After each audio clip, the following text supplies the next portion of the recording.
Ini 133 kali Allah ulang, Allah simpan di 110 ayat, lalu Allah titipkan 110 ayat itu dari 114 surat di 55 surat. Di berapa surat? Nah, jadi hampir 50% surat yang Allah turunkan di dalamnya ada kata nikmat. Saking pentingnya kata nikmat. Kita bandingkan. Ini satu pembuktian nanti apakah nikmat dulu Allah turunkan atau perintah syukur dulu. Kita bandingkan dengan kata syukur. Kata syukur Allah ulang itu hampir setengah dari jumlah kata nikmat tadi. Nikmat berapa? 133. Kata syukur itu dengan segala bentuknya itu hanya 75 kali Allah ulang dalam satu Quran. Ini satu pembuktian bahwa Allah jauh lebih banyak menurunkan nikmatnya dan masih menyimpan nikmatnya yang sangat besar, dan itu hanya akan diberikan kepada orang-orang yang mensyukurinya.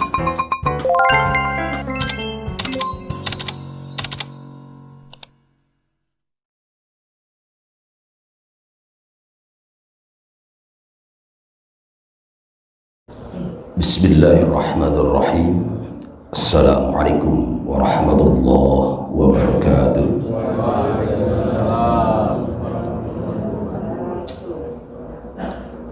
Alhamdulillah wa syukrillah ala ni'amillah. Asyhadu an la ilaha illallah wahdahu la syarika lah. Wa asyhadu anna sayyidana Muhammadan abduhu wa rasuluh. Allahumma salli wa sallim wa barik ala sayyidina Muhammad wa ala alihi wa ashabihi. Rabbi shrah li sadri wa yassir li amri wahlul 'uqdatam min lisani yafqahu qawli. Puji dan syukur senantiasa kita panjatkan kehadirat Allah Subhanahu wa ta'ala, dan sanjungan salawat dan salam semoga senantiasa tercurah kepada junjungan kita Nabi besar Muhammad sallallahu alaihi wasallam. Kabarnya bagaimana Bapak Ibu? Alhamdulillah. Mudah-mudahan dalam setiap kesempatan keadaan kita tidak lepas dari ucapan alhamdulillah. Satu Fatihah sebelum kita mulai kajian pada pagi hari ini, kita khususkan untuk saudara kita yang Allah sedang uji, terutama di 3 provinsi saudara kita di Aceh, Sumut dan Sumbar.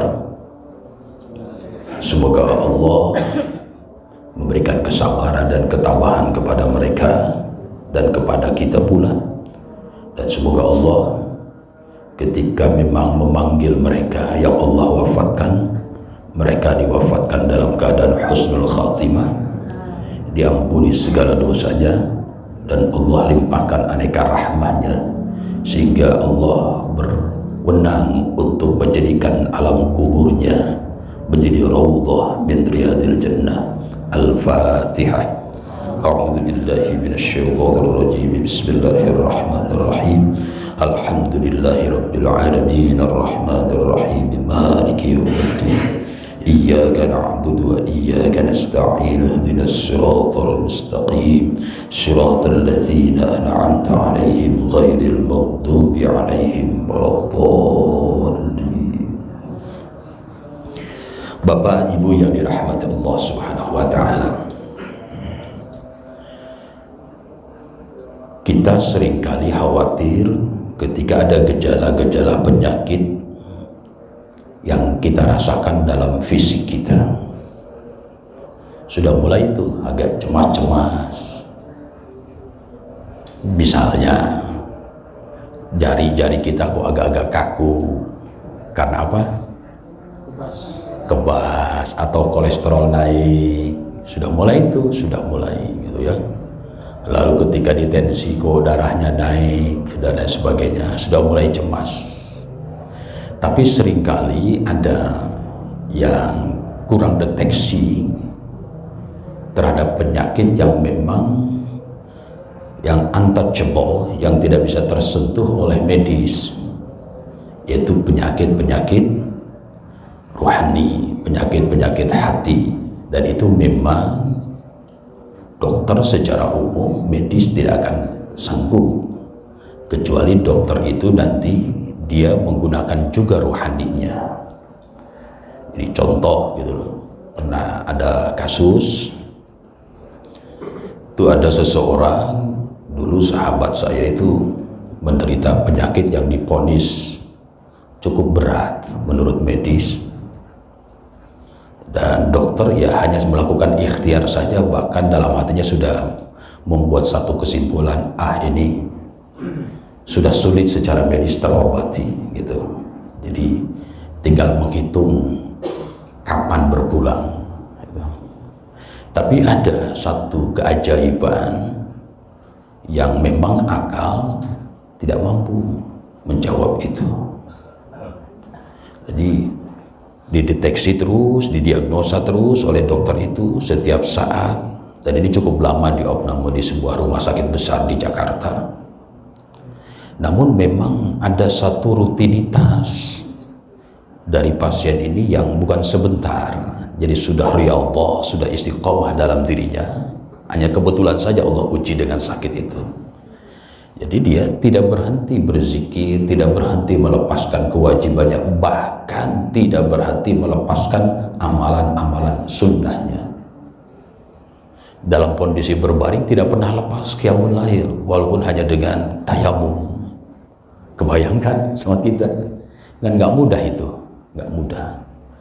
Nah, singkat cerita, ini pasien tidak berhentilah qiyamul lail, terutama sholat taubat. Hampir 1 bulan di rumah sakit. Singkatnya, begitu didiagnosa ulang, Masya Allah, seluruh penyakit yang terindikasi awalnya berat itu menjadi keheran-heranan, kok hilang semua. Hilang semua. Sampai si dokter itu bingung, kok bisa ini terjadi, ada apa? Sampai curiga dalam tanda kutip, jangan-jangan ada seseorang yang masuk ke ruangan memberikan sesuatu gitu, kok bisa hilang? Atau dokter kan harus juga melakukan hipotesa-hipotesa, jangan-jangan ini semacam penipuan akal medis gitu. Tapi setelah diselidiki memang hilang. Ini ternyata ada hikmah buat kita ketika kita memang mengelola hati agar terjaga dari penyakit rohani, itu akan berdampak pada fisik gitu. Jadi fisik kita bisa sehat, kendati pun fisik kita tidak sehat, itu nanti tetap akan merasa sehat. Tapi sebaliknya, ketika kita konsentrasi terhadap hal yang sifatnya physically, rohani kita tidak kelola, tidak kita jaga, ya kan kita banyak melihat fisiknya gagah tapi rohaninya tidak sehat. Itu sangat berbahaya buat kita, karena itu nanti akan menjauhkan kita dari satu doa yang kita ungkapkan, yaitu ingin husnul khatimah. Mudah-mudahan kita jadi bukan hanya pandai, mampu atau rajin mendeteksi segala gejala yang kaitannya dengan fisik kita, tapi lebih rajinlah mendeteksi gejala-gejala yang mengganggu rohani. Bapak Ibu yang dirahmati Allah Subhanahu wa Ta'ala, kemarin ada penasaran dari Pak Haji Asnawi, lalu ada pertanyaan dari Ibu Humairah. Jadi saya merasa mudah-mudahan penasaran dan pertanyaan jamaah semua ini. Kata yang diulang dan dibalik kemarin pertanyaannya itu kata syukur nikmat dan nikmat syukur. Tapi ini tidak lepas dari kata akhlak. Jadi kalau kita melihat perjalanan hidup, perkembangan manusia di alam yang fana ini, kalau mau jujur-jujuran kita, ini menurun nih kualitas syukur nikmat, apalagi nikmat syukur. Mana buktinya? Buktinya tadi, orang bukan hanya ramai di rumah sakit, seandainya ada rumah sakit jiwa yang konsentrasi pada rohani, pasti jauh lebih ramai rumah sakitnya itu. Tapi sayang rumah sakitnya belum ada, baru rumah sakit jiwa tertentu gitu. Dan kita nggak mau kan semua ke Grogol. Di Tangerang nggak ada kan rumah sakitnya ya, rumah sakit yang kaitan dengan jiwa itu. Nah, ibu bapak yang dirahmati Allah, mari kita renungkan dua kata yang dibalik, lalu kita juga sering berucap, sering mendengar dengan kata ini. Jangan sampai apa yang kita ucap, yang kita dengar, tapi kita tidak paham terhadap kata ini, sehingga berujung pada tadi, benih-benih penyakit hati tidak terobati oleh kita. Padahal ini penyakit yang sumber obatnya ada di sini, di dua kata ini, dari kata nikmat dan kata syukur. Nah, kita buat analogi dulu Pak. Di dunia ini perusahaan siapa dan perusahaan apa yang mampu menggaji pegawainya dengan gaji tertinggi? Perusahaan mana Pak? Kalau di Indonesia kan kerjanya panjang, gajinya pendek. Ya gitu ya. Ya. Anggaplah sebuah perusahaan misalnya punya orang Amerika tuh, Elon Musk. Nah, kalau pindah ke Jawa itu jadi dibalik, jadi Mas Elon. Gitu. Kalau orang Amerika Elon Musk, pindah ke Probolinggo jadi Mas Elon gitu. Nah, misalnya kita menjadi pegawai lalu digaji 1 bulan, yang siapapun itu ingin, anggaplah misalnya 500 miliar. Jadi jangan kecil mimpinya, 500 miliar. Nah, kira-kira ini Elon Musk memberikan gaji sampai setinggi itu, apakah kemampuan yang bersangkutan yang digaji ini biasa atau memiliki kebedaan dibanding umumnya?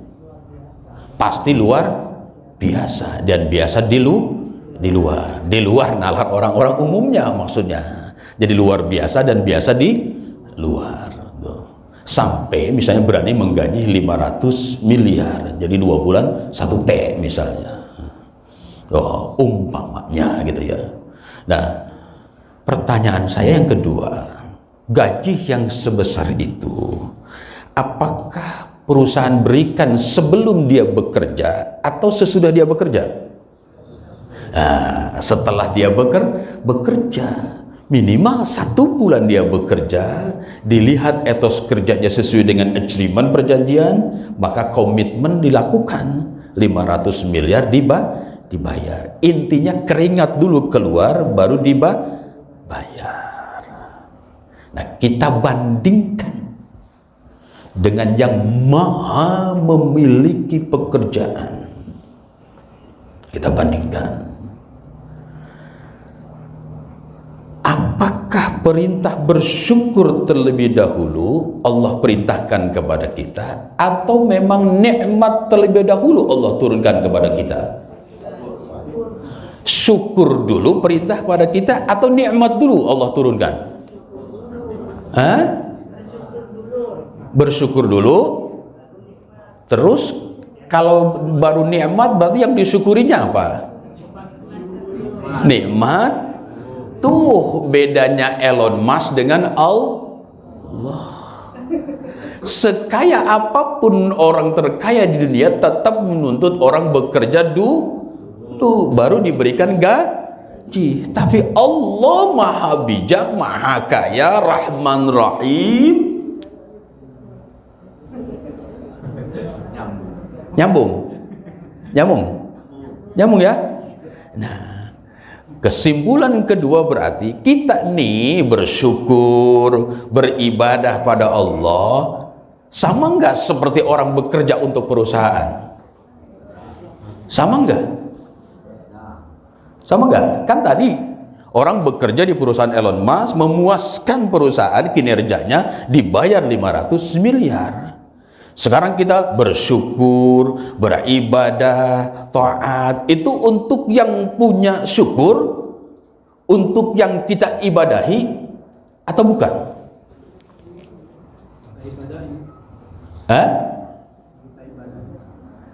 Untuk yang kita ibadahi. Betul. Kalau begitu Allah butuh dong. Kalau Allah butuh berarti Allah bukan maha dong. Nah, ini persepsi. Lalu kalau Allah butuh, tidak mungkin Allah keluarkan turunkan dulu nikmatnya sebelum diperintahkan bersyukur. Jadi jangan pernah berpikiran perintah bersyukur itu karena Allah butuh. Kalau Allah butuh, ngapain Allah turunkan dulu nikmat kepada kita? Mestinya kita suruh kerja dulu, suruh ibadah dulu, baru Allah turunkan nikmat. Setelah itu kata Allah, dikasih nih gitu. Tapi tidak. Tuh bedanya. Jadi kita beribadah, kita bersyukur kepada Allah betul secara objek terasa atau seakan itu untuk Allah, tapi hakikatnya untuk diri kita. Kan ada dalam Quran disebutkan, siapa yang bersyukur itu sesungguhnya untuk dirinya sendiri. Jadi Allah tidak akan tambah kaya, Allah tidak akan tambah maha besar kita gara-gara kita pandai bersyukur. Justru Allah ingin kita supaya tambah dan tambah. Yang nambahnya dalam diri kita, bukan untuk Allah.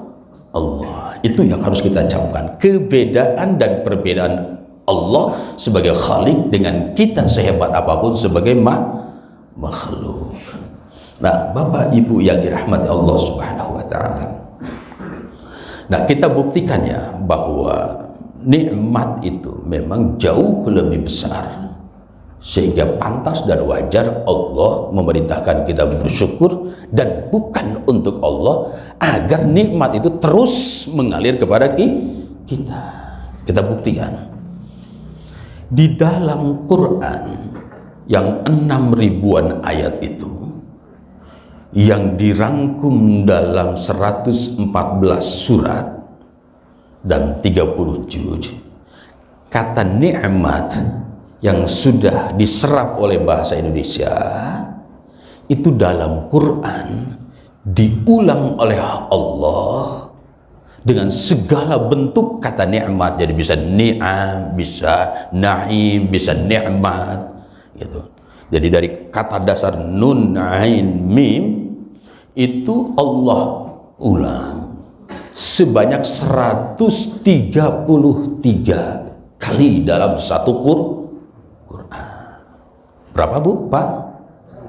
133 kali.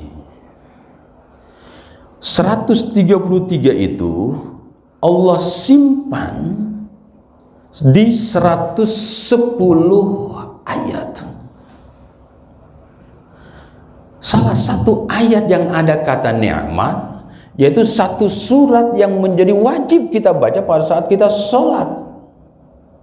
Di surat Fatihah ayat terakhir gimana? Siratal ladzina an'amta. Tuh ada kata an'amta, ada kata ni'mah. Itu satu dari 133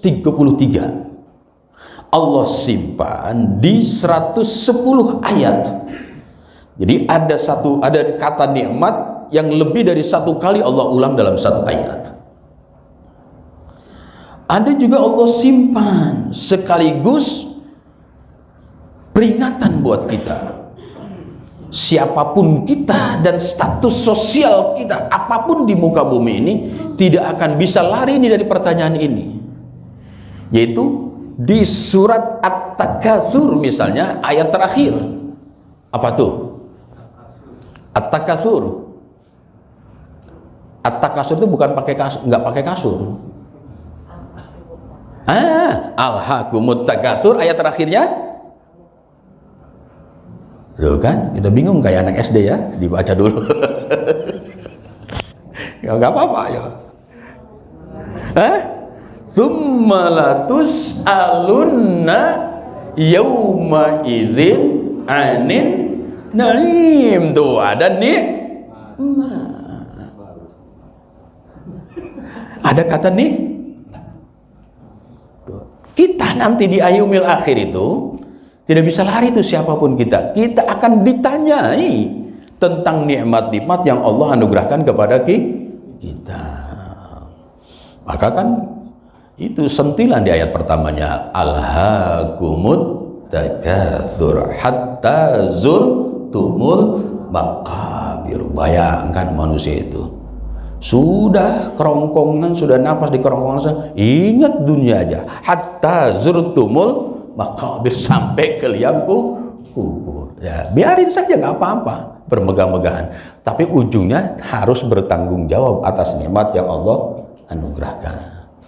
Ada lagi ayat nih yang sering kita baca, sering kita paham terjemahnya, tapi sangat boleh jadi lemah dalam praktek.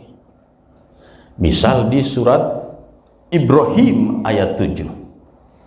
Pasti Bapak Ibu bisa melanjutkan nih. Wa id ta'adzana la in tu syakartum la azidannakum wa la in kafartum inna adzabi lasyadid. Oh, itu mah enggak ada Ustaz kata nikmatnya. Betul, tapi la in syakartum, jikalau engkau sungguh bersyukur. Syukur apa? Syukur nikmat. Itu contoh lo doa Rabbi auzi'ni an ashkura ni'mataka allati an'amta alayya. Nah itu kalau nggak salah di Al-Ahqaf ayat 15. Nah, ini 133 kali Allah ulang, Allah simpan di 110 ayat, lalu Allah titipkan 110 ayat itu dari 114 surat di 55 surat. Di berapa surat? Nah, jadi hampir 50% surat yang Allah turunkan di dalamnya ada kata nikmat. Saking pentingnya kata nikmat. Kita bandingkan. Ini satu pembuktian nanti apakah nikmat dulu Allah turunkan atau perintah syukur dulu. Kita bandingkan dengan kata syukur. Kata syukur Allah ulang itu hampir setengah dari jumlah kata nikmat tadi. Nikmat berapa? 133. Kata syukur itu dengan segala bentuknya itu hanya 75 kali Allah ulang dalam satu Quran. Ini satu pembuktian bahwa Allah jauh lebih banyak menurunkan nikmatnya dan masih menyimpan nikmatnya yang sangat besar, dan itu hanya akan diberikan kepada orang-orang yang mensyukurinya. Nah, dari 75 Allah titipkan di 45 ayat dan di 27 surat. Bapak Ibu yang dirahmati Allah Subhanahu wa taala. Ini dari sisi jumlah. Kata ini sering kita dengar. Nah, sekarang kita renungkan Bapak Ibu. Nikmat yang sudah jadi bahasa Indonesia. Apa arti nikmat, Pak?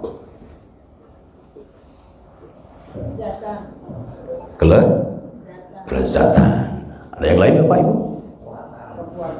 Kepuasan. Ada lagi? Kenyamanan. Terus? Keberkahan. Ada lagi? Keenakan lo nyender di situ misalnya gitu. Rasa enak maksudnya begitu kan ya, rasa enak gitu ya. Terus apa lagi? Puas ya. Oke, sip. Jadi yang bernuansa menyenangkan kita secara psikologis itu namanya nikmat. Contoh nih, kita haus atau kita lapar lalu kita makan sesuatu, Wah, terasa di dalam tenggorokan dan perut kita terasa nikmat. Nah, salah satunya berakibat kenyang. Apakah setiap yang kenyang nikmat? Belum tentu. Tapi kalau nikmat, terasa nikmat, pasti nanti akan mengujungkan pada kenyang. Paling tidak puas pada diri kita. Nah, kita renungkan ya. Jadi kita kupas dulu kata nikmat, baru kita masuk pada syukur. Karena tadi Allah turunkan kata nikmat terlebih dahulu, baru Allah perintahkan kita untuk bersyukur. Nah, nikmat misal, salah satu maknanya adalah kata lezat. Nah, saya mau tanya nih Pak. Misalnya ada satu mineral mereknya A. Ada lagi satu mineral mereknya B. Ini harganya 3.000, yang ini kali 5, 15.000. Perbandingannya 3.000 dengan 15.000. Kita minum yang 3.000 ini pada saat kita merasa haus. Sementara ini kita minum pada saat kita disebut haus, tidak. Tapi disebut tidak juga ya, ingin minum. Jawab jujur oleh kita, mana yang terasa lebih lezat? Apakah yang 3.000 atau yang 15.000?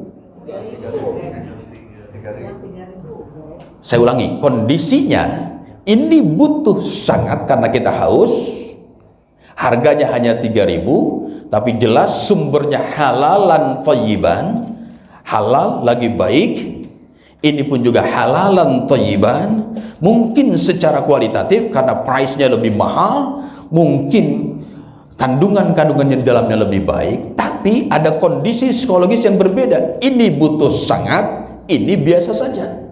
Pada saat kita minum, mana yang terasa lezat oleh kita? Yang 3.000 apa yang 15.000? Itu kita bisa jujur ya. Tapi kita seringkali seakan life is price.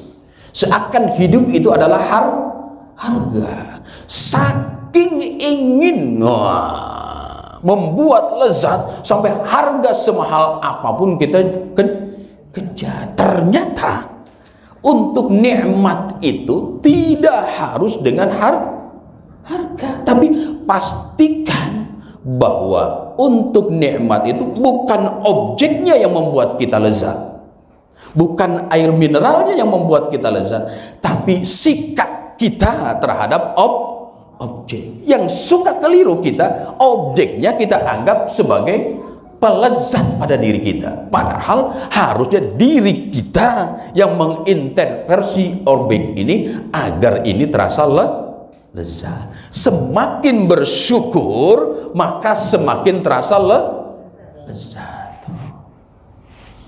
Nah, tinggal ingat pada diri kita tuh, kira-kira kita hidup ini banyakan lezatnya apa banyakan ngeluhnya? Banyakan ngeluhnya kita. Berarti suka atau tidak memang kita seringkali menjadikan objek yang menjadi sumber kelezatan kita, padahal subjeknya diri kitanya, suasana diri kitanya pasti tidak. Akhirnya tuh Allah uji. Contoh, manusia itu secara emosi ingin banyak apa ingin dikit? Oh, itu ingin banyak. Apalagi mama itu, pokoknya mama nggak mau kalah, pokoknya ya ingin banyak, minta yang banyak. Begitu dikasih yang banyak, nggak sanggup menerimanya, nggak sanggup mengelolanya, terjadi banjir. Contohnya itu bahan uji itu dari Allah tuh.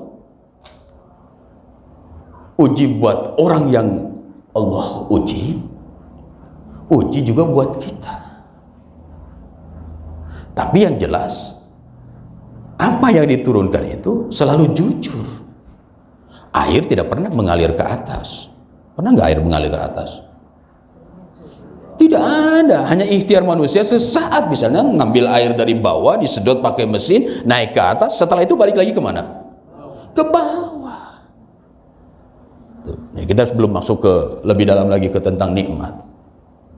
Jadi jangan salahkan hujan. Makanya saya mohon maaf kalau ada oknum BMKG selalu bicara menyalahkan hujan. Ini jelas ini orang kufur nikmat pada Allah. Saya mestinya di BMKG ngajinya nih. Ini memang sekali-kali memang nilai agama itu harus masuk pada orang-orang yang seperti itu. Jangan hanya ilmiah mengatakan, wah misalnya nih dengan dalih ilmiah, memang hujan 3 hari 3 malam di Sumatera yang 3 itu, memang debitnya katanya nih, gitu. Debitnya itu ibarat hujan untuk 1 bulan Allah turunkan dalam 1 hari. Bahkan di Aceh, makanya kenapa dampaknya lebih besar, karena hujan 1 hari 1 malam di Aceh yang kemarin mengakibatkan banjir itu secara debit itu untuk durasi 2 bulan. Terbayang sama kita kan? Jadi 3 hari 3 malam tidak berhenti hujan, itu sama dengan untuk durasi 6 bulan hujan. Allah turunkan dalam 3 hari. Baru 3 hari. Kalau zaman Nabi Nuh,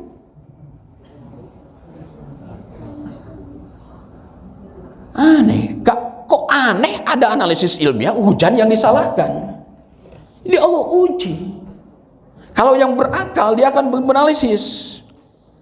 Hujan yang turun itu hitungan debitnya berapa, kalau hutannya normal sanggup nyerap berapa, lalu kalau hutan itu dikonversi dengan tanaman-tanaman yang menyerapnya tidak lebih baik dan lebih besar, itu berapa yang terserap, berapa yang tersisa. Oh ternyata inilah akibat kufur nikmat nih. Dari 8 tahun 85 sampai tahun sekarang itu terjadi perubahan alam di wilayah Sumatera itu tidak tanggung-tanggung, hilang sekitar 60% yang disebut dengan hutan, lalu dikonversi dengan tanaman-tanaman yang produktif secara ekonomi, yaitu dengan sawit.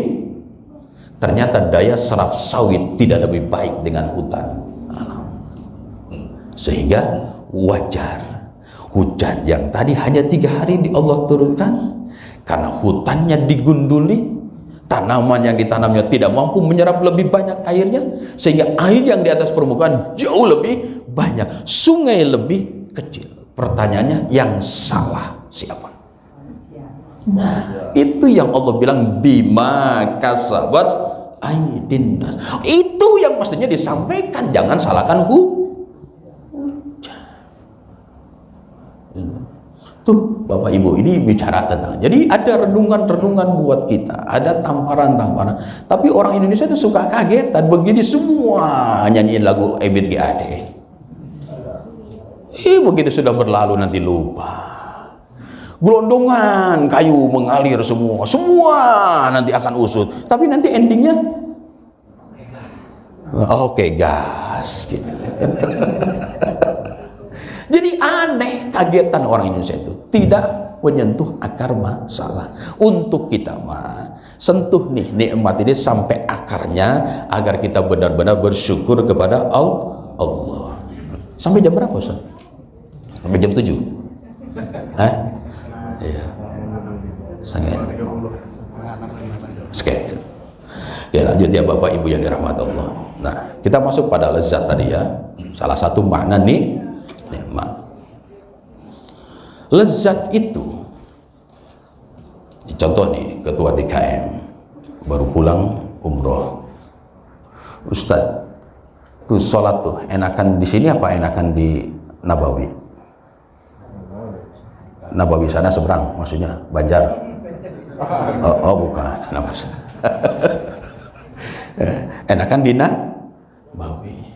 Nah, pertanyaan tadi, lezatan di Nabawi dibanding Al-Barkah, apa faktornya tuh? Pahalanya. Pahalanya. Nggak apa-apa buat kita orang awam, kejar aja kita mau pahala ya.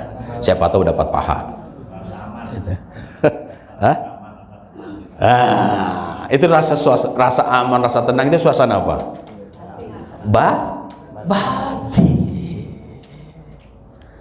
Nah, itu contoh gitu. Kita begitu merasa lezat, bahkan kita nggak berani meninggalkan kelezatan-kelezatan jasmani kita demi mengejar kelezatan-kelezatan yang di atas jasmani.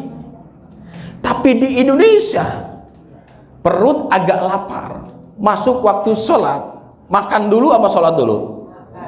Oh, di Nabawi kita sudah niatkan, nggak apa-apa lapar, yang penting bisa sholat di Nabawi. Saking apa itu? Nikmatnya sholat di Nabawi. Kita seringkali lagi-lagi menganggap bahwa Nabawinya lah yang menjadi faktor utama magnet kenyamanan. Padahal tadi 3.000 dengan 15.000 yang harus menjadi faktor utama kelezatan adalah subjeknya. Makanya mohon maaf, yang haji, yang umroh, yang ibadah apapun, semuanya ibadahnya seperti tadi, kagetan kayak banjir. Kagetan, semangat, karena melihat objek. Begitu lupa akan objek, kendor. Jadi mulai hari ini kita untuk lezat, pastikan faktor utamanya lezat di Nabawi, lezat di haram kita ibadah, faktornya harus dari diri kita. Kan karena kita merasa sayang, kita ada di sana, kok sholat di maktab, kok sholat di hotel. Sejauh apapun kita kejar tuh dua masjid itu. Kenapa setelah pulang ke Indonesia, sedekat apapun itu masjid kita tinggalkan? Hah? Ya, karena tadi salah persepsi, karena kita anggap masjidnya yang menjadi faktor utama sebagai magnet. Padahal ada diri kita. Maka ketika masjid itu jauh, sudah magnet kita. Kita tidak terkoneksi dengan masjid-masjid yang dekat gitu. Tapi kalau kita menjadikan kita sebagai subjek pelaku magnet utamanya, wah, jadi akan lebih rajin di Indonesianya. Karena masjid di Indonesia lebih banyak dibanding di Arab. Di Arab ketat untuk mendirikan masjid. Khotibnya ketat, tidak sembarangan. Nah, Bapak Ibu yang dirahmati Allah Subhanahu wa Ta'ala. Kita lanjut lagi ya. Dari lezat ada 3 nanti. Pertama, lezat jasmani.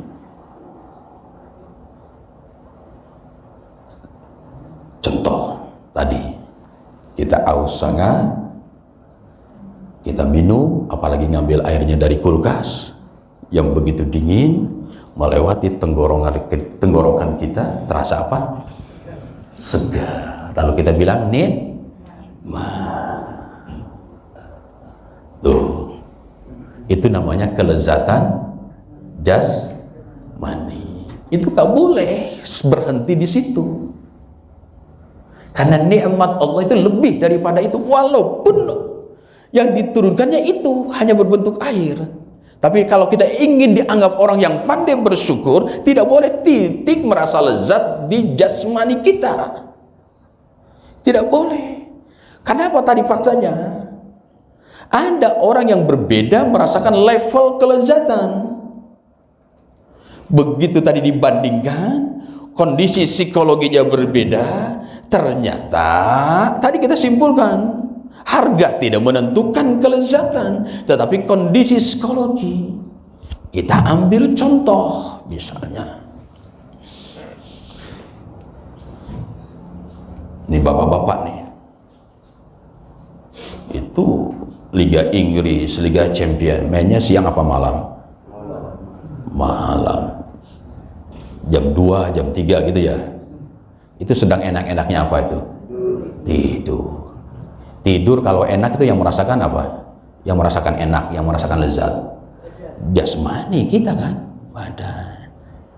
Tapi karena ada yang kita tuju tuh jam 3 pagi, Kita sudah siapkan dari awal.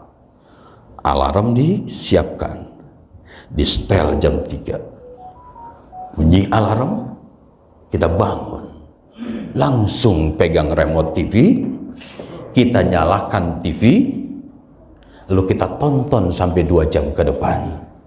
Sampai sholat subuh tidak berjamaah di masjid, karena mainnya jam 3 sampai jam 5. Sholat subuh jam 4:15.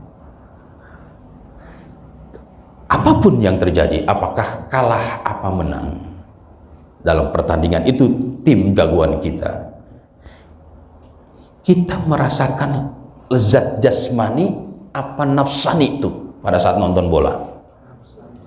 Nafsani.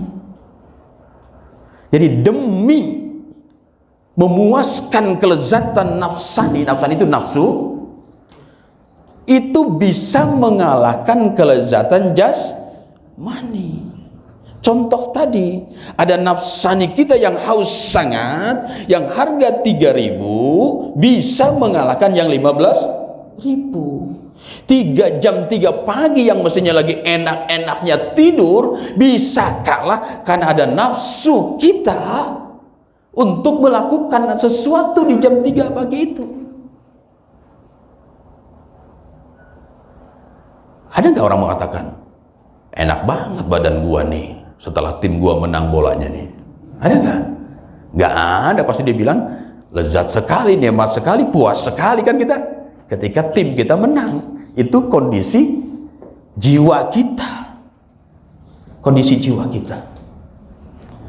Nah, berarti nih dapat kita simpulkan, nafsani belum bisa membedakan apakah ini lezat benar-benar positif atau memang bisa negatif.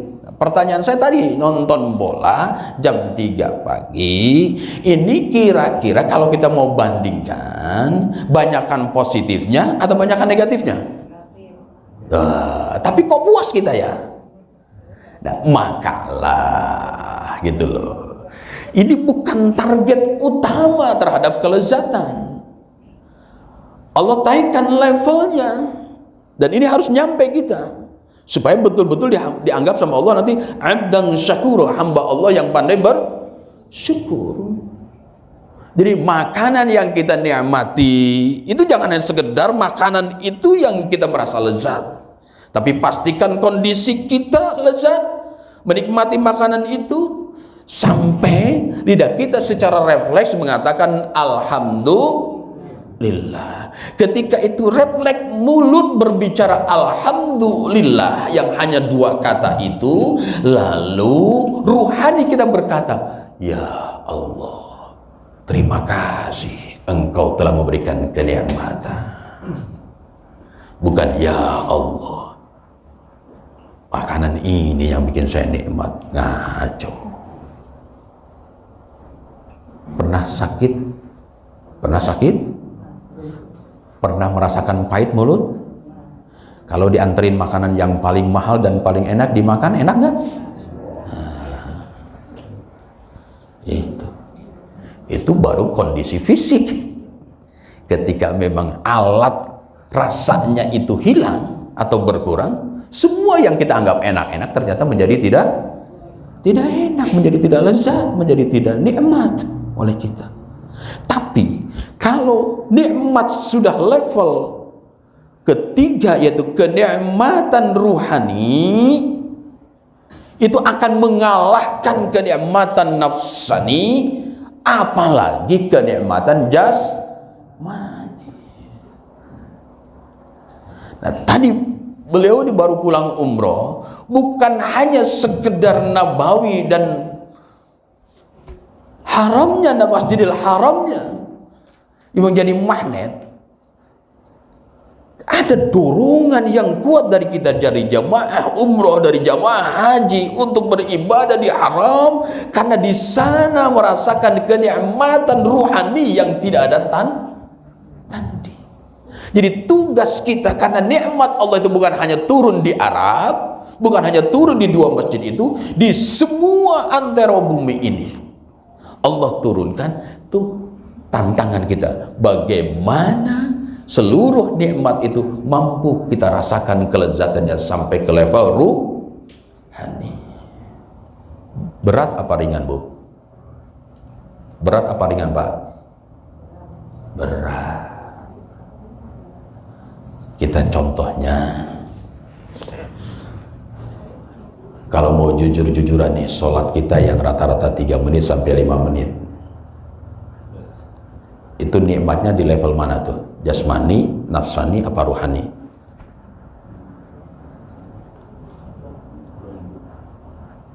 Disebut jasmani, nggak ada makanan yang dimakan, cuma ungkut-ungkutan doang. Disebut nafsani, kadang mau sholat bawa masalah, pulang sholat tambah masalah. Ya, ini yang harus kita evaluasi. Itu gimana caranya sholat kita, seluruh rangkaian ibadah itu bisa menghadirkan kenikmatan ruhani. Gimana caranya? Ya Allah ini perintahkan kepada kita.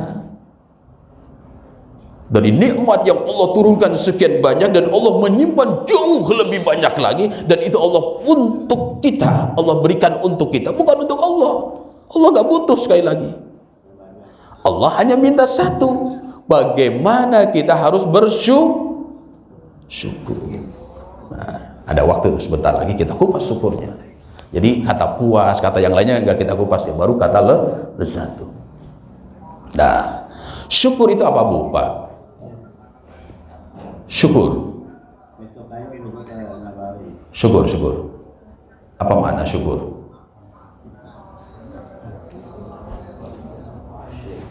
Terima kasih. Terus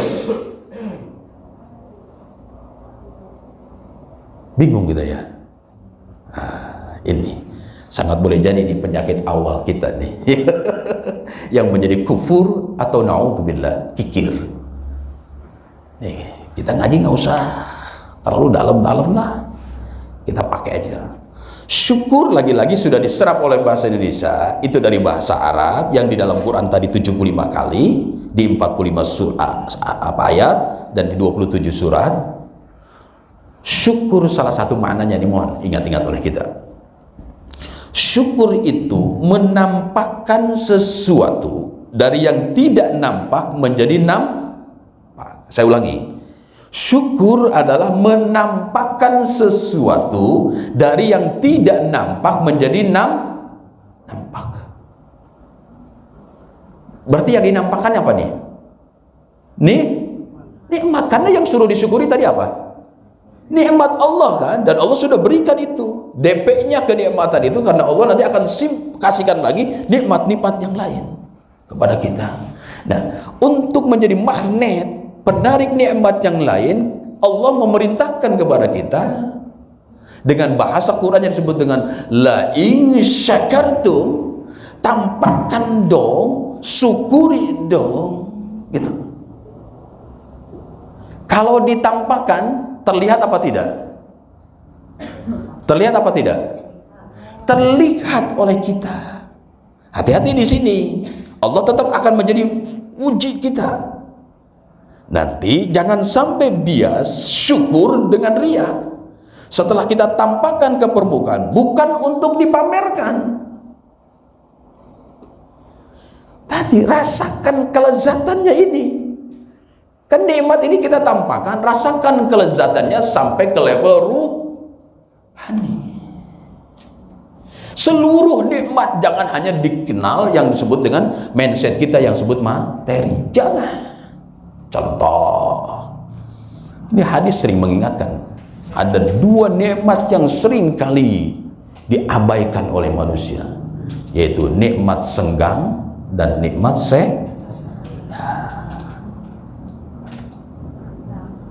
Padahal orang sekarang tuh untuk menjaga sehat fisik, wah, lagi tren rebusan. Orang dulu mengetawain itu, tren gitu. Orang dulu mau makanannya kan gitu. Orang dulu. Oh, terus sampai khawatir, hari ini saya makan gorengan sudah 3 potong. Wah, harus saya buang nih dengan lari. Saking kita ingin menjaga diri kita Dan itu memang harus kita lakukan ya. Tapi bukan berhenti di level itu. Sekali lagi, tampakkan ke permukaan seluruh nikmat-nikmat yang Allah anugerahkan itu. Jadi bukan hanya materi ini, tampakkan ke permukaan, lalu alirkan sesuai dengan rekomendasinya. Oh, dikasih sehat, berarti harus datang ke masjid contohnya. Karena lagi sakit mah bisa nggak ke masjid? Nggak bisa. Tadi imam sakit perut tuh, makanya nggak bisa ngimamin gitu ya Pak. Nah itu. Tapi alhamdulillah sekarang sudah hilang sakit perutnya ya, karena bersyukur dengan nikmat Allah dikasih sakit perut. Coba kalau nggak sakit perutnya, nggak keluar kan? Nah, nih contoh. Jadi seluruh tampakan oleh kita, misal berbentuk harta, kita tampakkan bukan untuk diriakan. Syukuri, oh iya ini kelezatan Allah anugerahkan kepada kita, kita tampakkan. Oh, di dalamnya ternyata memang Allah menjanjikan nanti akan turunkan lagi nikmat. Oh, ada perintah keluarkan zakatnya. Oh, zakat terlalu sedikit, hanya 2,5%. Tapi Allah memerintahkan di sisi yang lain, kekasihnya juga memerintahkan. Oh, ada infaknya, ada sodakonya, dikeluarkan pula. Gitu loh. Berapa limitnya? Tidak ada limitnya. Tergantung pada merasa puasnya kita di mana, nikmatnya di mana kita. Pasti tidak Allah akan memberikan itu, pasti. Pasti nggak setelah dinampakkan itu nanti Allah akan ganti? Pasti. Mana buktinya? Nih. Buktinya dari ayat tadi yang Ibrahim ayat 7 itu, saya ambil kutipannya saja.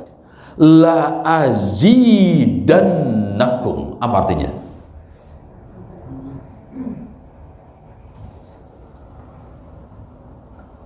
Apa?